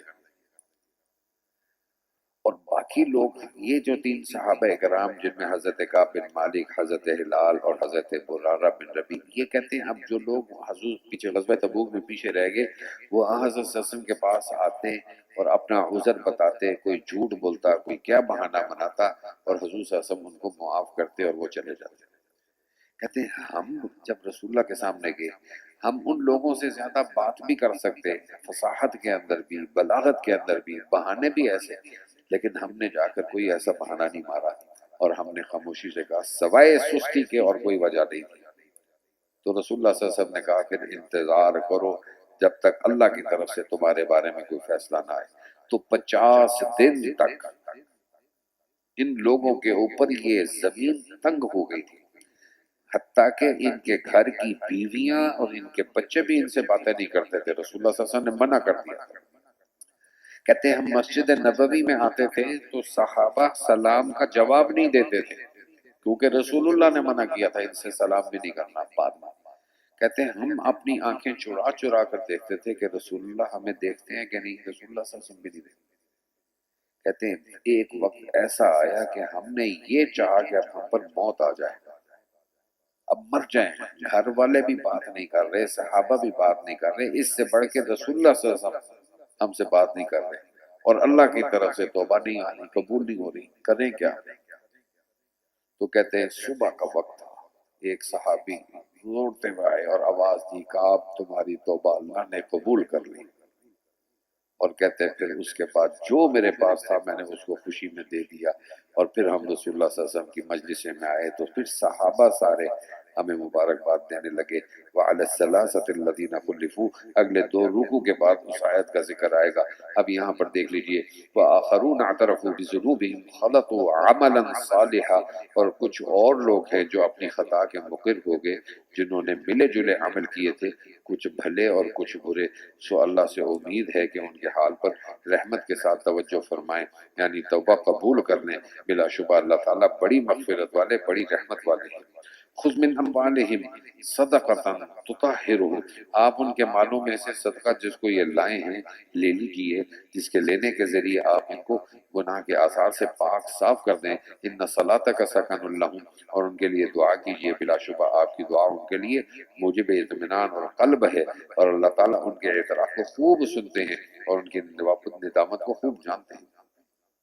کیا ان کو خبر نہیں کہ اللہ ہی اپنے بندوں کی توبہ قبول کرتا ہے اور وہی صدقات کو قبول فرماتا ہے؟ اور کیا ان کو یہ خبر نہیں کہ اللہ ہی توبہ قبول کرنے کی صفت اور رحمت کرنے کی صفت میں کامل ہے؟ اور آپ کہہ دیجئے کہ جو چاہو عمل کیے جاؤ، سو ابھی دیکھ لیتا ہے تمہارے عمل کو اللہ تعالیٰ اور اس کا رسول اور اہل ایمان، اور ضرور تم کو ایسے کے پاس جانا ہے جو تمہاری کھلی چیز چھپی چیزوں کو جاننے والا ہے، سو وہ تب کو تمہارے ساتھ کیا ہوا بتلا دے گا۔ وآخرون مرجون، اور کچھ اور لوگ ہیں جن کا معاملہ خدا کا حکم آنے تک ملتوی ہے کہ ان کو سزا دے گا یا ان کی توبہ قبول کرے گا، اور اللہ تعالیٰ خوب جاننے والا ہے اور حکمت والا ہے۔ والذین اتخذوا مسجدا، یہاں پر اب ایک مختصر سا ذکر، یہودیوں نے یہ سازش کی کہ قبا محلے کے قریب ایک مسجد بنائی جائے، جس مسجد کا نام انہوں نے زرار رکھا، اور انہوں نے یہ مسجد اس لیے بنائی کہ ہم اس مسجد کے اندر مسلمانوں کے خلاف اپنی میٹنگ کیا کریں گے، مشورے کیا کریں گے، اور اس نیت سے بنائی کہ یہودیوں کے ساتھ ساز باز کر کے مسلمانوں کے خلاف یہاں سے ہم حملہ کیا کریں گے۔ اور یہ مسجد بنا کر انہوں نے رسول اللہ صلی اللہ علیہ وسلم کو کہا کہ ہم نے یہ مسجد بنائی ہے، آپ اس مسجد میں آ کر نماز پڑھیں۔ تو رسول اللہ صلی اللہ علیہ وسلم کیونکہ غزوہ تبوک پہ جا رہے تھے، تو آپ نے فرمایا جب میں واپس آ جاؤں تو پھر میں آ کر اس مسجد میں نماز پڑھوں گا۔ آپ جب غزوہ تبوک سے واپس آئے تو وحی کے ذریعے اللہ تعالیٰ نے بتلا دیا کہ یہ منافقین نے مسجد مسلمانوں کو نقصان پہنچانے کے لیے بنائی ہے، نہ کہ آپ کے ساتھ ایمان لے آئے، بلکہ یہ یہاں پر بیٹھ کے مسلمانوں کے خلاف سازشیں کریں گے۔ تو آپ ہرگز اس مسجد میں نماز نہ پڑھیں۔ تو آپ نے چند صحابہ کرام کو بھیجا اور اس مسجد کو آگ لگوا دی اور منہدم کروا دی۔ اور آج کل اس جگہ پر اس محلے کے لوگ کوڑا کرکٹ پھینکتے ہیں۔ یہ وہ مسجد جس کا نام زرار ہے، اس کا اللہ تعالیٰ فرمائے، اور اس کے برعکس جس مسجد کو حضرت صلی اللہ علیہ وسلم اور ایمان والوں نے اس کی بنیاد رکھی، اس کو کہا لمسجد اسس علی التقوی، تقوی پر، جس کی بنیاد وہ ہے مسجد قباء، جس میں روایات میں آتا ہے کہ 2 رکعات نفل پڑھنے کا ثواب ایک عمرے کا ہے۔ تو انشاءاللہ میں جاؤں گا تو 2 نفل آپ کے لیے بھی پڑھوں گا میاں صاحب، ٹھیک ہے؟ والذین اتخذوا، اور بعض ایسے ہیں کہ جنہوں نے ان اغراض کے لیے مسجد بنائی ہے کہ اسلام کو ضرر پہنچائیں اور اس میں بیٹھ بیٹھ کر کفر کی باتیں کریں اور ایمانداروں میں تفریق ڈالیں اور اس شخص کے قیام کا سامان کریں جو اس کے قبل سے اللہ اور اس کے رسول کا مخالف ہے۔ اس کا نام یعنی ابو عامر راہب تھا، اور قسمی کھا جائیں گے کہ بجز بھلائی کے اور ہماری کچھ نیت نہیں، واللہ یشہد انہم لکاذبون، اور اللہ گواہ ہے کہ وہ بالکل جھوٹے ہیں۔ آپ اس میں کبھی نماز کے لیے کھڑے نہ ہوں، البتہ جس مسجد کی بنیاد اول دن سے تقوی پر رکھی گئی ہے، مراد مسجد قباء، وہ واقعی اس لائق ہے کہ آپ اس میں نماز کے لیے کھڑے ہوں، اور اس میں ایسے آدمی ہیں کہ وہ خوب پاک ہونے کو پسند کرتے ہیں۔ رجال یحبون ان یتطہروا، اللہ نے ان لوگوں کی تعریف قرآن کے اندر کی ہے کہ وہ ایسے آدمی ہیں کہ وہ خوب پاک۔ رسول اللہ نے پوچھا پھر ان سے کہ کیا خوبی تھی تم لوگوں میں کہ جو اللہ نے ذکر کیا؟ تو وہ کہتے ہیں کہ ہم جب پیشاب کر کے فارغ ہوتے تو ہم ڈھیلے کو پہلے استعمال کرتے، ڈھیلے کے بعد ہم پھر پانی کو استعمال کرتے، اس کے بعد ہم نماز پڑھتے ہیں۔ ان کی اس حرکت کی وجہ سے اللہ نے ان کا ذکر کیا، رجال یحبون ان یتطہروا، ایسے آدمی ہیں کہ وہ خوب پاک ہونے کو پسند کرتے ہیں، واللہ یحب المطہرین، اللہ تعالیٰ خوب پاک ہونے والوں کو پسند کرتے ہیں۔ افمن اسس بنیانہ علی التقوی من اللہ، پھر آیا ایسا شخص بہتر ہے جس نے اپنی عمارت یعنی مسجد کی بنیاد خدا سے ڈرنے پر اور خدا کی خوشنودی پر رکھی ہو، یا وہ شخص جس نے اپنی عمارت کی بنیاد کسی گھاٹی یعنی غار کے کنارے پر جو کہ گرنے ہی کو ہو رکھی ہو، پھر وہ عمارت زبانی کو لے کر آتش دوزخ میں گر پڑے، اور اللہ تعالیٰ ایسے ظالموں کو دین کی سمجھ نہیں دیتے۔ ان کی یہ عمارت جو انہوں نے بنائی ہے ہمیشہ ان کے دلوں میں کانٹا سا کھٹکتی رہے گی، ہاں مگر ان کے وہ دل ہی اگر فنا ہو جائیں تو خیر، اللہ تعالیٰ بڑے علم والے، بڑی حکمت والے ہیں۔ یہاں سے منافقین کے مقابلے میں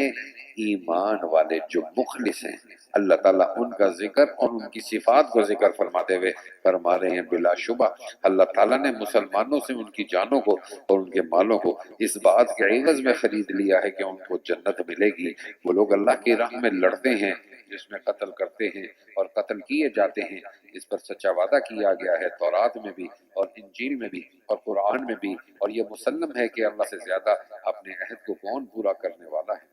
تو تم لوگ اپنے اس بیع پر جس کا تم نے اس سے یعنی اللہ تعالیٰ سے معاملہ ٹھہرایا ہے خوشی مناؤ، اور یہ بڑی کامیابی ہے۔ التائبون العابدون الحامدون، یہ 9 صفات ہیں مسلمانوں کی، وہ ایسے ہیں جو گناہوں سے توبہ کرنے والے ہیں اور اللہ کی عبادت کرنے والے ہیں اور حمد کرنے والے اور روزہ رکھنے والے اور رکوع کرنے والے اور سجدہ کرنے والے، نیک باتوں کی تعلیم کرنے والے اور بری باتوں سے باز رکھنے والے، اور اللہ کی حدود کا یعنی احکام کا خیال رکھنے والے ہیں، اور ایسے مومنوں کو جن میں جہاد اور یہ صفات ہوں آج خوشخبری سنا دیجیے۔ ماکان للنبی، یہاں پر حضرت صلی اللہ علیہ وسلم کو ایک بات کی تعلیم یہ دی جا رہی ہے کہ آپ کسی مشرک اور کسی کافر کی مغفرت نہ کریں۔ یہ لوگ جو مغفرت کرتے تھے یہ دلیل یہ دیتے کہ حضرت ابراہیم نے بھی تو اپنے والد کے لیے دعائیں مغفرت کی تھی، تو اللہ ان کی اس بات کو یہاں رد فرمانے کہ ابراہیم نے اپنے باپ کی مغفرت کی دعا نہیں کی تھی، ہدایت کی دعا کی تھی۔ حضرت صلی اللہ علیہ وسلم کو یہ بتلایا جا رہا ہے کہ آپ کسی مشرک کی یا کسی کافر کی مغفرت کے لیے دعا نہ کریں، اگرچہ آپ کا رشتہ دار ہی کیوں نہ ہو۔ اسی کو اوپر فرما رہے ہیں پیغمبر کو اور دوسرے مسلمانوں کو جائز نہیں کہ مشرکین کے لیے مغفرت کی دعا مانگے، اگرچہ وہ رشتہ دار ہی کیوں نہ ہوں، اس امر کے ظاہر ہو جانے کے بعد کہ یہ لوگ دوزخی ہیں۔ اور ابراہیم کا اپنے باپ کے لیے دعائیں مغفرت مانگنا وہ صرف وعدے کے سبب سے تھا جو انہوں نے اس سے وعدہ کر لیا تھا، پھر جب ان پر یہ بات ظاہر ہو گئی کہ وہ خدا کا دشمن ہے یعنی کافر ہو کر بڑھا تو وہ اس سے محض بے تعلق ہو گئے۔ واقعی ابراہیم بڑے رحیم المزاج اور حلیم الطبع تھے، اور اللہ تعالیٰ ایسا نہیں کرتا کسی قوم کو ہدایت کے پیچھے گمراہ کر دے جب تک کہ ان چیزوں کو صاف صاف نہ بتلا دے جن سے وہ بچتے رہیں۔ بے شک اللہ تعالیٰ ہر چیز کو خوب جانتے ہیں۔ ان اللہ لہ ملک السماوات والارض، اور بلا شبہ اللہ ہی کی سلطنت ہے آسمانوں اور زمین میں۔ یحیی و یمیت، وہی جلاتا ہے اور وہی مارتا ہے، اور تمہارا اللہ کے سوا نہ کوئی یار ہے اور نہ مددگار۔ لقد تاب اللہ علی النبی، اللہ تعالیٰ نے پیغمبر صلی اللہ علیہ وسلم کے حال پر توجہ فرمائی اور مہاجرین اور انصار کے حال پر بھی توجہ فرمائی جنہوں نے ایسی تنگی کے وقت میں پیغمبر کا ساتھ دیا، بعد اس کے کہ ان میں سے ایک گروہ کے دلوں میں کچھ تزلزل ہو چلا تھا، پھر اللہ نے ان گروہ کے حال پر توجہ فرمائی۔ انہو بہم رؤوف رحیم، بلا شبہ اللہ تعالیٰ ان سب پر بہت ہی شفیق اور مہربان ہے۔ یہ ہیں وہ تین مخلص صحابہ جن کا اب ذکر آ رہا ہے کہ جنہوں نے کسی عذر سے کی وجہ سے تبوک سے نہیں رہے، کوئی عذر نہیں، صرف سستی اور غفلت ہے، اللہ نے ان کی توبہ کو قبول کیا۔ وعلی الثلاثة الذین خلفوا، اور ان تین شخصوں کے حال پر بھی توجہ فرمائی جن کا معاملہ ملتوی چھوڑ دیا گیا تھا، یہاں تک کہ جب ان کی پریشانی کی یہ نوبت پہنچی کہ زمین باوجود اپنی فراخی کے ان کے اوپر تنگی کرنے لگی اور وہ خود اپنی جان سے تنگ آ گئے، اور انہوں نے سمجھ لیا کہ خدا کی گرفت سے کہیں پناہ نہیں مل سکتی بجز اس کے کہ اسی کی طرف رجوع کیا جائے۔ اس وقت وہ خاص توجہ کے قابل ہوئے۔ ثم تاب علیہم لیتوبوا، پھر ان کے حال پر بھی خاص توجہ فرمائی تاکہ وہ آئندہ بھی رجوع رہا کریں۔ ان اللہ هو التواب الرحیم، بے شک اللہ تعالیٰ بہت توجہ فرمانے والے، بڑے رحم کرنے والے ہیں۔ یہاں سے اللہ تعالیٰ کی نافرمانی سے بچنے کا بہترین ذریعہ بتلایا جا رہا ہے، اور وہ کیا ہے کہ اللہ کی نافرمانی سے بچنے کا جو طریقہ اللہ اس آیت میں فرما رہے ہیں وہ یہ ہے کہ آپ نیک لوگوں کے ساتھ بیٹھا کرو، ایسی مجلس میں بیٹھا کرو جہاں پر قرآن اور اس کی تفسیر بیان کی جاتی ہو۔ یا ایھا الذین آمنوا اتقوا اللہ، اے ایمان والو اللہ تعالیٰ سے ڈرو اور عمل میں سچوں کے ساتھ رہو۔ مدینے کے رہنے والوں کو اور جو دیہاتی ان کے گرد و پیش میں رہتے ہیں ان کو یہ زیبا نہ تھا کہ رسول اللہ کا ساتھ نہ دیں، اور نہ یہ زیبا تھا کہ اپنی جان کو ان کی جان سے عزیز سمجھیں، اور یہ ساتھ جانے کا ضروری ہونا اس سبب سے ہے کہ ان کو اللہ کی راہ میں جو پیاس لگی اور جو ماندگی پہنچی اور جو بھوک لگی اور جو چلنا چلے، جو کفار کے لیے موجب غیظ و غضب ہوا اور دشمنوں کی جو کچھ خبر لی، ان سب پر ان کے نام ایک ایک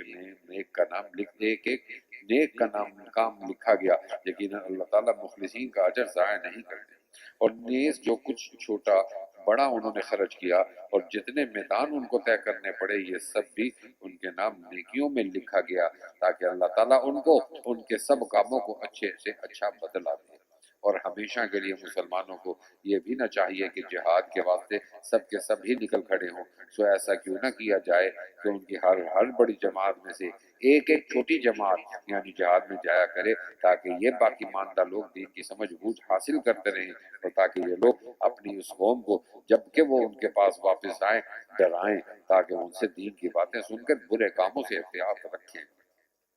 یا ایھا الذین آمنوا، یہاں سے جہاد کی ترغیب کے بعد اس کی ترتیب کو بیان کیا جا رہا ہے۔ اے ایمان والو، ان کفار سے لڑو جو تمہارے آس پاس رہتے ہیں، اور ان کو تمہارے اندر سختی پانا چاہیے، اور یہ یقین رکھو کہ اللہ تعالیٰ کی امداد متقی لوگوں کے ساتھ ہے، بس ان سے ڈرو مت۔ اور جب کوئی صورت جدید نازل کی جاتی ہے تو بعض منافقین غرباء اور مسلمین سے بطور تمسخر کہتے ہیں کہ کہو اس صورت نے تم میں سے کس کے ایمان میں ترقی دی؟ سو سنو، جو لوگ ایماندار ہیں اس صورت نے ان کے تو ایمان میں ترقی دی ہے اور وہ اس ترقی کے ادراک سے خوش ہو رہے ہیں، اور جن کے دلوں میں نفاق کا آزار ہے اس صورت نے ان میں ان کی پہلی گندگی کے ساتھ اور نئی گندگی بڑھا دی اور وہ حالت کفر ہی میں مر گئے۔ اور کیا ان کو نہیں دکھلائی دیتا کہ یہ لوگ ہر سال میں ایک بار یا دو بار کسی نہ کسی آفت میں پھنستے رہتے ہیں، مگر پھر بھی اپنی حرکات شنیعہ سے باز نہیں آتے؟ اور نہ وہ کچھ سمجھتے ہیں جس سے باز آنے کی آئندہ امید ہو، اور جب کوئی صورت جدید نازل کی جاتی ہے تو ایک دوسرے کو دیکھنے لگتے ہیں اور اشارے سے باتیں کرتے ہیں۔